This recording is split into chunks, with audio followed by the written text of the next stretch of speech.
بسم اللہ الرحمن الرحیم۔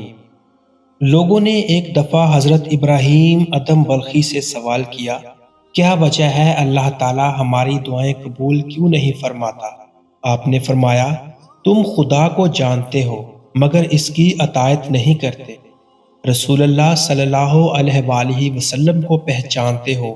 مگر ان کی پیروی نہیں کرتے، قرآن کریم پڑھتے ہو مگر اس پر عمل نہیں کرتے، اللہ تعالیٰ کی نعمت کھاتے ہو مگر شکر ادا نہیں کرتے، جانتے ہو جنت اطاعت کرنے والوں کے لیے ہے مگر اس کی طلب نہیں کرتے، تم جانتے ہو دوزخ گناہ گاروں کے لیے ہے مگر اس سے نہیں ڈرتے، شیطان کو دشمن جانتے ہو مگر اس سے دوستی کرتے ہو، دور نہیں بھاگتے، عزیز و اقارب کو اپنے ہاتھوں سے دفن کرتے ہو مگر عبرت نہیں پکڑتے، موت کو تو برحق جانتے ہو مگر عاقبت کا کوئی سامان نہیں کرتے، دوسروں کی عیب جوئی کرتے ہو مگر اپنی برائیوں کو ترک نہیں کرتے،